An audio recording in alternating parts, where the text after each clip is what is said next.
Children, you are here to learn it. Yes, you are going to learn it. I am Mike Diamond. And I am Miss Motherfucking Matinga. Let me die a woman. Let me die a woman. We are, of course, talking about the legendarily bad 1970s film, Let Me Die a Woman. The loose structure of the film is this Dr. Woolman, or whatever his name is, who is like the leading sex reassignment surgeon, I suppose. Who's clearly not a real doctor. Well, no, he is a real doctor, but he's not an actor because he is so clearly reading off cue cards. It is one of the worst performances, as he's explaining. Everything's very stilted. The transvestite can sometimes pass through 3 stages: homosexuality, transvestism, transsexualism. The transsexual, however, has a desire since childhood to be of the opposite sex. Very stilted. He runs these sort of encounter groups for his patients, right, who are like a mishmash of the most 60s looking trannies. Right, the one in the white wig. Yeah, she's kind of turning it. Who's giving you like a... She's giving me Annie Lennox. A little bit of Annie Lennox. So this doctor is basically the star of the film, and it's all these different trannies that he treats and does surgery on, including Miss Debbie, who I think is mildly retarded. I think she just has a speech impediment. When they found out I was a transsexual, they were shocked and simply could not believe it. And then I had my daughter. It's really weird. It's creepy and weird. And at first I thought, is this film trying to say something substantial, something significant about being a transsexual? And I finally came to the realization, no, this is shock, titillation, and barely disguised homophobia run amok, because they do sort of pay lip service to transsexuals trying to integrate into society and blah blah, and then they switch to a soft core scene where a transsexual picks up an unsuspecting straight man. I think that the inference is trannies are prostitutes, and they try and fool straight men. It literally turned my stomach at point. Mangela Transberry, have you seen Let Me Die a Woman? No. Well, you really should, considering your lifestyle. Are you talking about the second sex scene, the second porn scene? The second porn The one with the cab driver? Yeah. Okay, that cab driver is Harry Reams. That's not Harry Reams. Oh, yes, it is. Is it Harry Reams? Are you sure? Absolutely, that's Harry Reams. No, honey, I love me some Harry Reams. Honey, from Deep Throat. From Deep Throat and Meatballs. That's Harry Reams. I don't think so, Mama. Meatballs. So that's possibly Harry Reams. No, because Harry Reams is a stud. Honey, Harry Reams is a stud. Harry Reams was a stud. Mama, I guarantee you it's Harry Reams.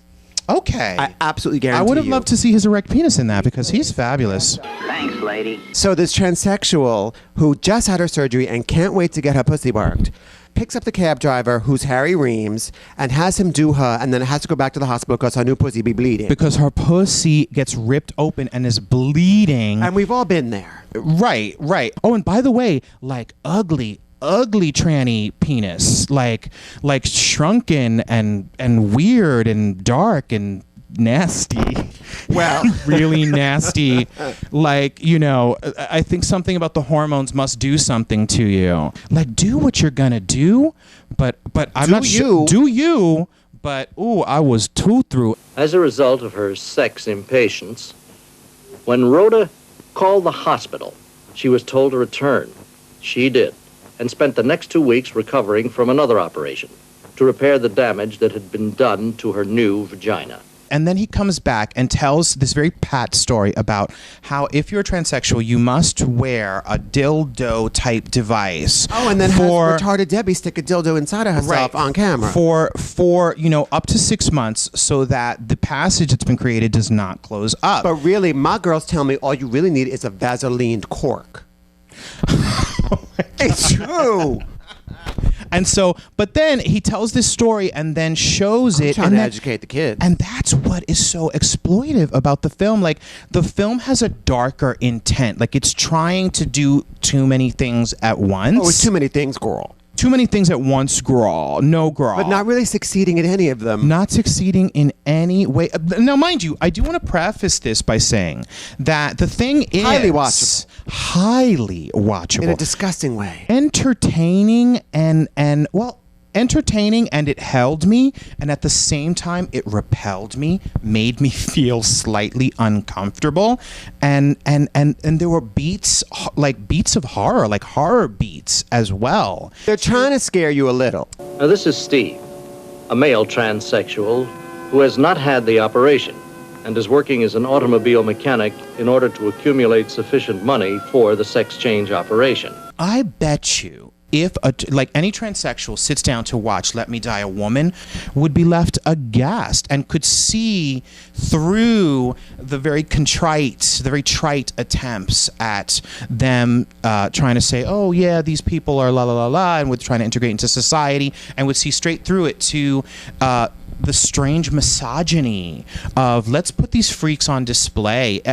It's a carnival of horrors. It is it's also a product of its time, though. The 70s. And also, some of the queens in this film, I think, are not trannies but drag queens, and just like in there for the moment. Like at that encounter. Like group. Annie Lennox queen. Exactly. And then I also think that some of the trannies, there's that one who you think may be differently abled. Well, here's the thing about Miss Debbie, who was in the Navy and had a daughter. That's how she... A daughter. Maybe mildly retarded, maybe just from Baltimore. I don't know. But let's get into that first bitch that opens the movie, the Puerto Rican tranny. Last year, I was a man.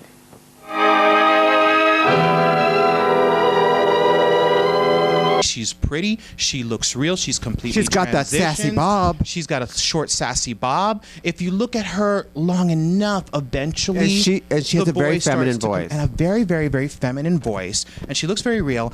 But, and I have no proof of this, but my theory is her entire part is overdubbed. I don't think so. With a real woman's voice. I don't think so. Watch it, kids. By the way, trannies are real women. Oh, no. With a born female? A born female who has a very feminine voice. She sounds really, really soft and feminine with a really high voice. And I've met queens that have transitioned and become women that have that type of voice, but no. I think it's real. It's overdubbed. I started living again. I merely existed. And then I knew I had something to reach for, and along the line, I never thought of suicide after that. She's overdubbed to sound more feminine to sell the point that she is a real woman.